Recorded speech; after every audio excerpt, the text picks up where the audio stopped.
So anyway, thanks so much, guys, for taking a few minutes out of your day to just to have a conversation about different faiths.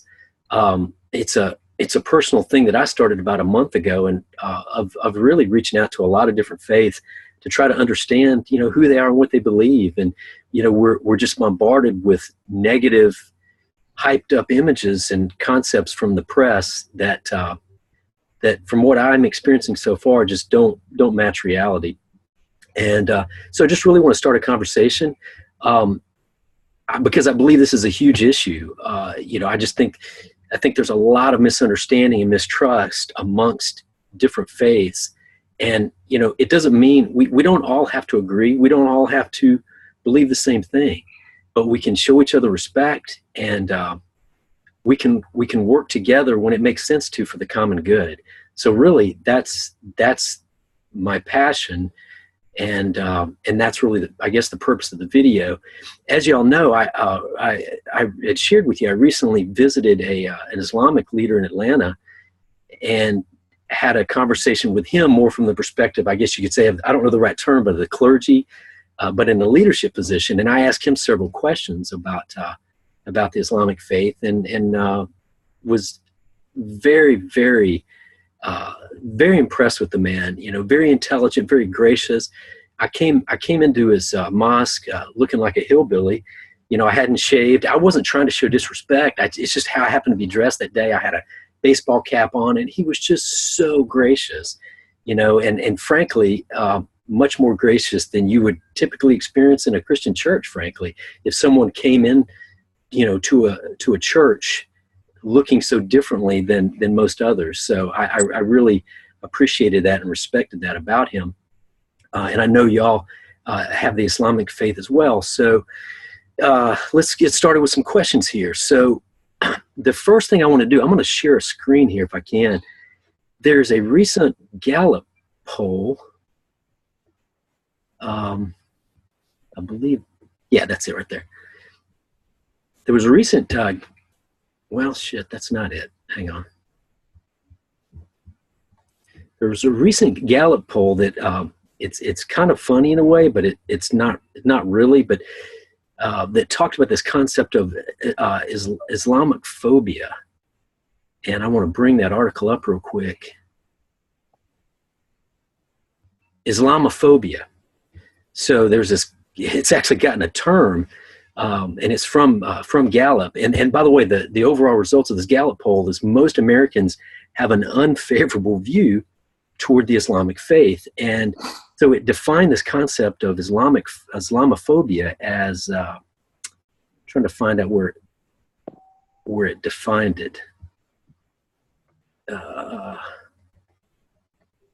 An exaggerated fear, hatred, and hostility toward Islam and Muslims that is perpetuated by negative stereotypes resulting in bias, discrimination, and the marginalization and the exclusion of Muslims from social, political, and civil life. So it's actually a term for it, which I didn't really know till I started this research. But my question to y'all is, what do y'all experience that as people of the Islamic faith? Personally, I haven't had any experience with that. I believe a part of it might also be because I don't look like your typical Muslim. But my wife, who wears basically the hijab in America, she's been here for about 5 years now. She hasn't really experienced anything, negative as well. But that might also be because of the area that we live in or something like that. I don't know if Hussein has experienced anything or not. Yeah, so personally, I have not. My wife also wears a hijab, and I think that in the recent after the San Bernardino incident that had happened and the way it was portrayed in the media, I believe only once she came home and she was a little bit disturbed. So she's lived her life entirely here in the United States, in California, and then in Texas. And she came home only once, complaining that there were some people at the Target store that mentioned a few things behind her back and so on and so forth. And this whole time that she's been wearing this, after, she's been probably wearing this for a good, 15 years probably. And this is the first time that she ever experienced something negative. But overall, I mean, the society the community that we live in, there's never been an issue with me personally. And then other than that one isolated event, there's nothing been there. And then she drops the kids to school every day, so she interacts with a lot of people there. And then my kids go to a private school, so other than us, everyone there is not, you know, from the Muslim faith or anything like that. But they've all been really nice. I mean, there's not been any issue per se. Very cool. That's excellent. Now, Yeah. pardon my ignorance, but what is the hijab? It's the veil that they wear. It's colorful, but it's not like the complete black where they cover the eyes and all of that. But it's a colorful dress. And they wear that, and it just covers the arms till the, I don't know what, yeah, other than the hands, it covers all the way down to the arms, and it covers all the way down to the feet. Gotcha. Right? Yeah. Now, is that a significant part of, is that a cultural tradition with your faith? And what's the reasoning behind that? What's that about? Well, there is differences depending on like what type of Muslim you are. Just like with Christianity, you have different sects. Like you have your Protestants, you have your Catholics, you have, even in Catholics, you have like your Roman Catholics, you have your Orthodox Catholics, but there are differences. And so for us, with our sect, we're actually pretty small. So for the head covering, it's not like mandatory for us, but it's recommended. It's something that like promotes like equality within women. One big thing about like the hijab, the way that it covers your hair, it covers your face, is it forces the person to look at you in a purely like academic sense. Like you can't judge someone based off of their looks. And that's a big thing with guys. You notice if you have like a better looking waitress per se, you'll tend to flirt a little bit more, tip a little bit more, whereas most guys wouldn't do that towards other guys. What I've seen and what I've heard is that one of the main things is it forces, when looking at like a woman, it forces you to go purely on their knowledge, academics, their qualifications. You can't basically look at someone and say, oh, they're better than that person looking wise, so let me choose that person over someone else. That's really cool, because I've got a group of friends that I chat with that are they're really in multiple continents, in different ages, is in the 20s to 60s. And I was making the comment to them the other day that what's so cool about just a conversation online is it really gets to the essence of who the person is, and not so much the extrinsics, right? I don't even perceive the difference in age. It's not even there, because we're just focused on who are you and what are you about. So I really I can resonate with that for sure. Yeah. Now you brought, oh, I'm sorry, go ahead, Hussein. Is there something you want to add to that?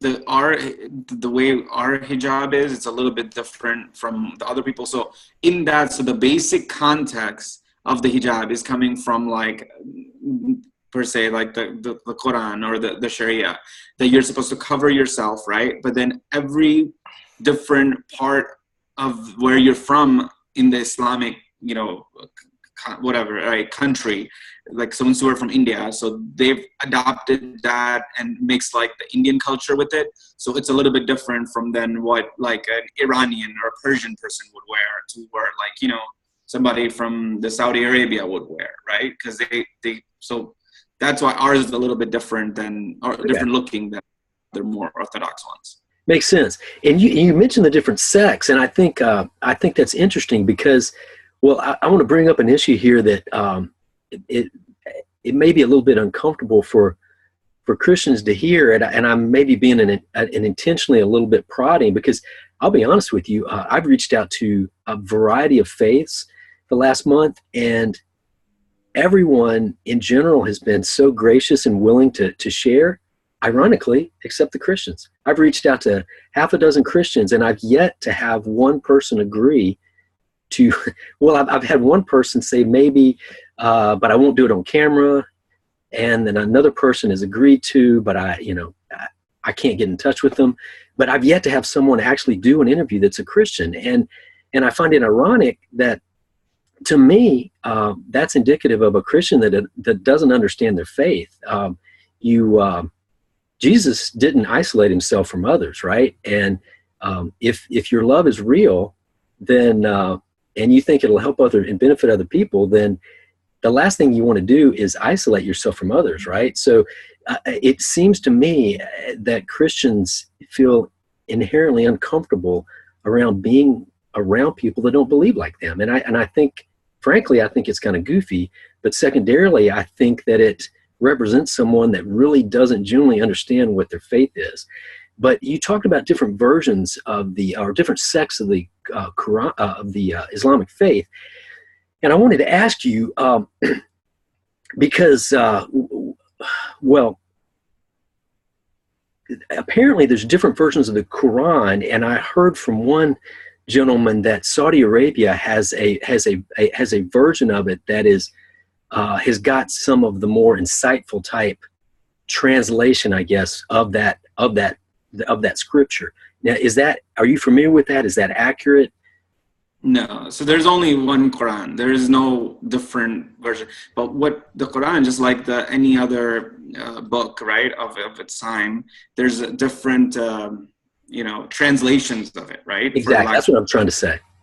People out there, and then they have gone and translated the Quran based on how they see it. Is because, like, you could, in the Arabic language, just like any other language, right, you could read a text and then 5 different people could perceive it 5 different ways, right?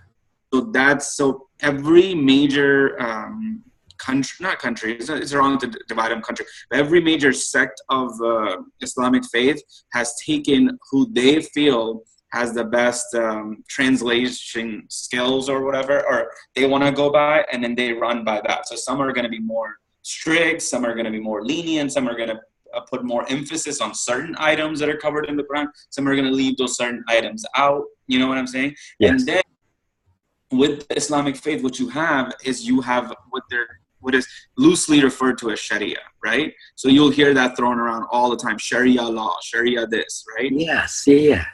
All that is just, there is people that have translated the Prophet's life, and they have given day-to-day accounts of what he did and what he acted and how he dealt with certain situations that came up during that time.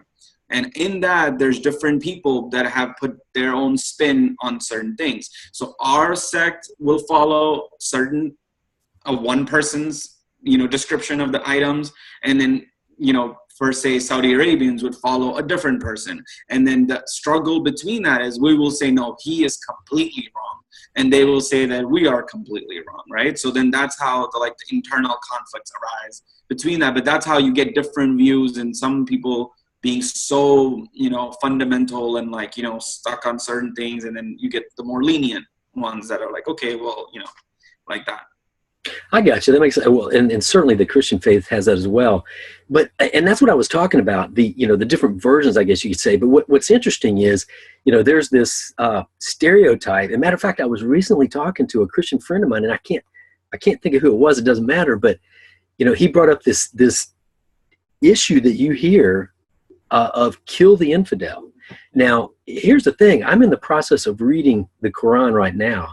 I'm not all the way through it. And I'm reading it from the perspective, I want to understand exactly what's the core of what y'all believe. And I have yet, and what I've read so far, to have anything about violence. What is said repeatedly is God will bring his judgment if there's I guess a lack of obedience.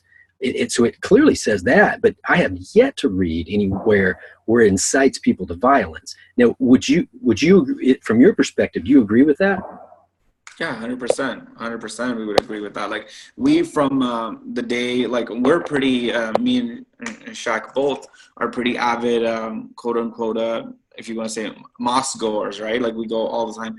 From our, from childhood, and we've never experienced any type of preaching in which any member of our clergy or whoever has ever preached violence, has ever told us that we need to be particularly violent towards anyone else. We are taught time and time again that we need to be good citizens. We need to respect the laws of the country or the state that we're living in, and we need to overall always be thinking about the benefit of the society as a whole, right? And to just as to give back the most that we can, not just towards our faith or anything like that, or in our community, but like community as a whole. Whenever there's a problem throughout the world, right, like a tsunami or a hurricane or anything like that, we're taught that we should donate and we should give back to all people. So to address to that, we're being taught that, look at the community as a whole, not just these few people that are your people, right, kind of thing.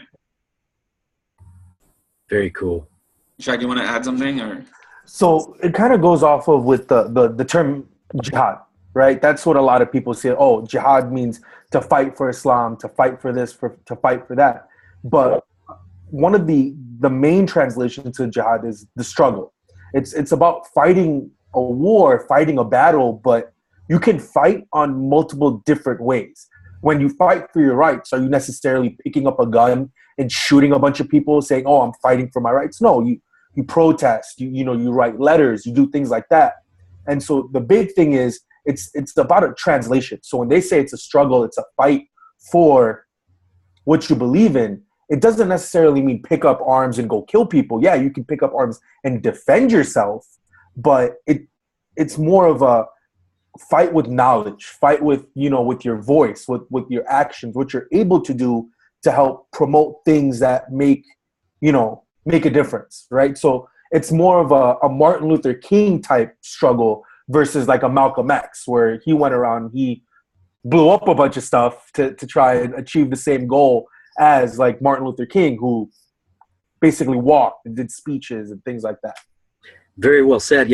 I believe this is a struggle. I think we're all in a struggle, and I think our biggest enemy, frankly, is some people behind the scenes that have been controlling us for quite a while, who actually seem bent on putting a very negative edge on the Islamic faith in America and in painting in a very negative light. I saw two credible, regarding San Bernardino, I saw what's cool, this Islamic leader, to your point, Hussein, about giving, this Islamic leader in the Atlanta area, they raised $100,000 for the families of the victims in San Bernardino. They're not all about, they absolutely did not agree or endorse what those acts were. But we can all pick up a book and read something in it, and there's parts in the Bible that are weird. Matter of fact, I had a Christian that was, talking about kill the infidel, and I said, well, man, what do you think about when God said to go into the promised land and kill every man, woman, and child? It sounds like y'all, got a little issue with killing infidels too, and I kind of maybe made him a little mad, but my point is it's easy to take one little thing and distort it out of its maybe its original meaning, or we don't understand what they meant, or at the very least, it doesn't mean that Christians want to go around killing people, so you can't just take an isolated verse and make this global statement about what people believe, anyway. So No, I agree with that. It's in a lot of cases, it's about lack of education. So yeah, a big example is if you want to look at like the little things, like, social issues, but like things like gay rights and things like abortion and things like that, right? When you sit there and you look at like social media, which necessarily isn't like the best, thing to read in terms of stuff like that, but it's a good way to see the uneducated masses on what they have to say about certain issues. They'll sit there and they'll quote verses from the Bible. They'll say, oh, he who lay with another man is supposed to die, etc. But that's uneducation. That's people, they read something not really understanding what they're reading, and they take that as, hey, this is what it means, this is what we need to do. Now, if you cross that with Islam and what people in Syria, people in Iraq, you got to realize these people are even less educated than some of like the lowest educated people in the United States. Because they're not around a lot of this stuff, so they don't see a lot of stuff like that. So these people, they're like raising arms, they're going crazy over just not really knowing what they're reading. is basically what I'm trying to say. No, it makes sense. And it's really, you talk about struggle. I really think our biggest issue is we've got to struggle against ignorance. I think ignorance is our biggest problem, frankly. Mm-hmm. So I agree with what you're saying. It's funny. There's a guy shooting guns in the background.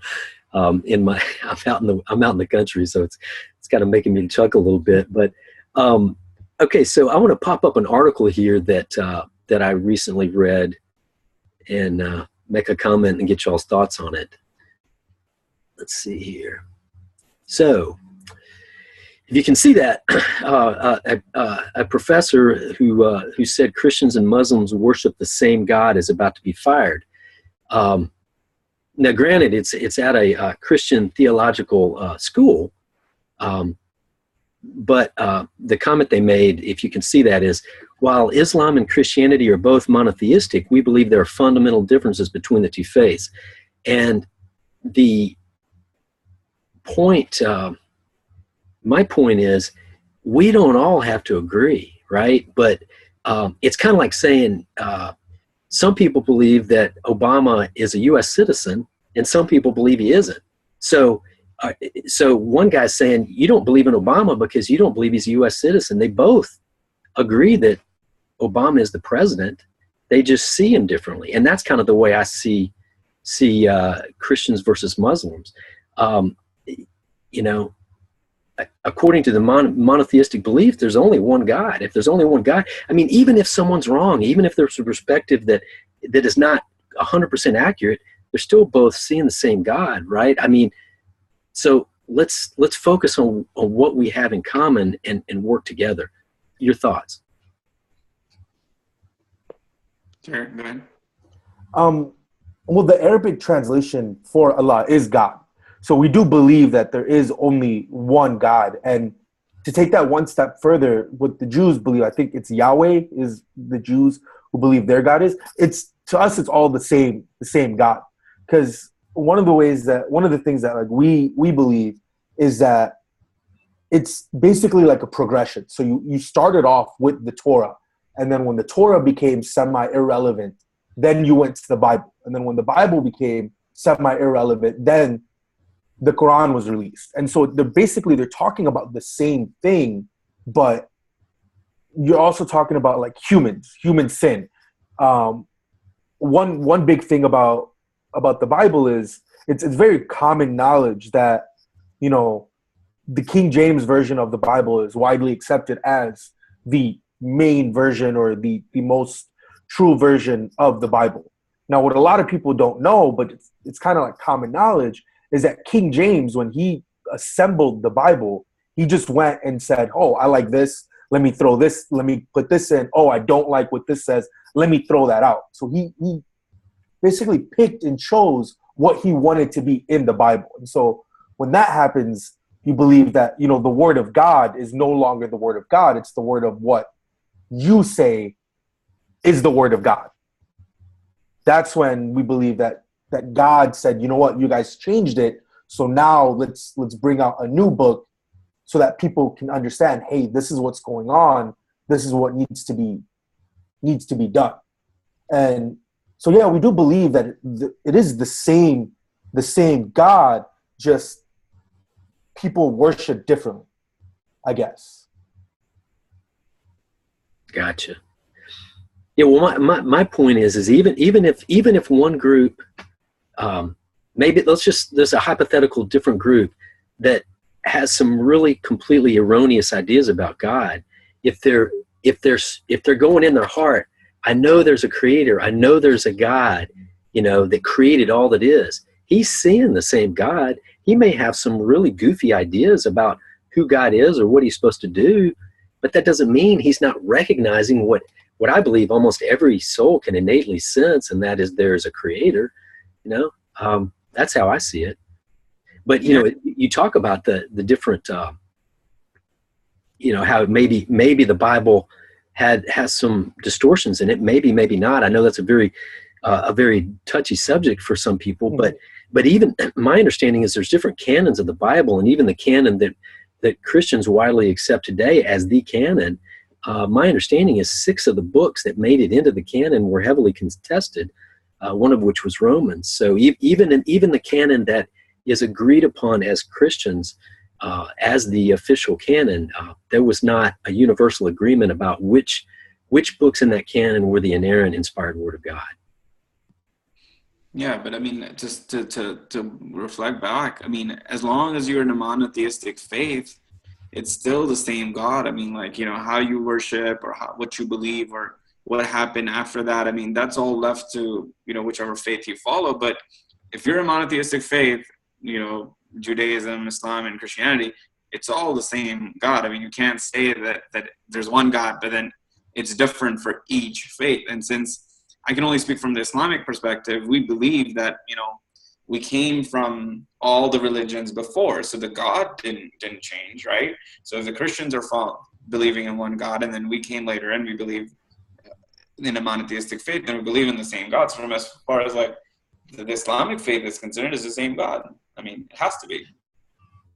Makes sense, man. It makes total sense. Well, guys, I really, really appreciate you taking the time out of your day to talk about this. To sum it up, it doesn't sound like, from y'all's perspective, you really deal with a lot of race or discrimination type issues. It doesn't sound like. No, not. And that's also, like I said, I mean, we live in Houston, Shagir lives in Dallas. So, I mean, it's a very cosmopolitan here, right? Our neighbors, I mean, the people that we hang out with, they're all from different faiths and different things. So, I mean, I don't know about some of the smaller towns or how they're reacting or I mean, what's happening there. I mean, I see a lot of stuff in the media. I mean, just recently in Trump's rally, I mean, this is all hearsay. I didn't read it or I didn't see it. Someone was telling me that there was a silent protester and she was from the Muslim faith and she was wearing the hijab and she was asked to leave, right? And then people applauded or something happened in that aspect. And I mean, you could see what's happening with Trump in the news, and he is the majority front runner leader, right? So there is a huge group of people that agree with what he has to say, right? I'm not saying the entire United States agrees with them or that it's a majority that agrees with them, but a majority in his party agree with them, right? So, I mean, so there is, I mean, I'm sure there's instances of discrimination throughout that people are facing. Yeah, I'm speaking of small towns. One of the stops on the various people I'm interviewing is an owner of a store that sells rebel flags. So he may throw me out of the store, but I want to get his perspective on things. And I'm just curious, what is that? What is that kind of mindset that would show up at a state capitol waving the rebel flag? How do they believe about respecting other faiths? I don't know.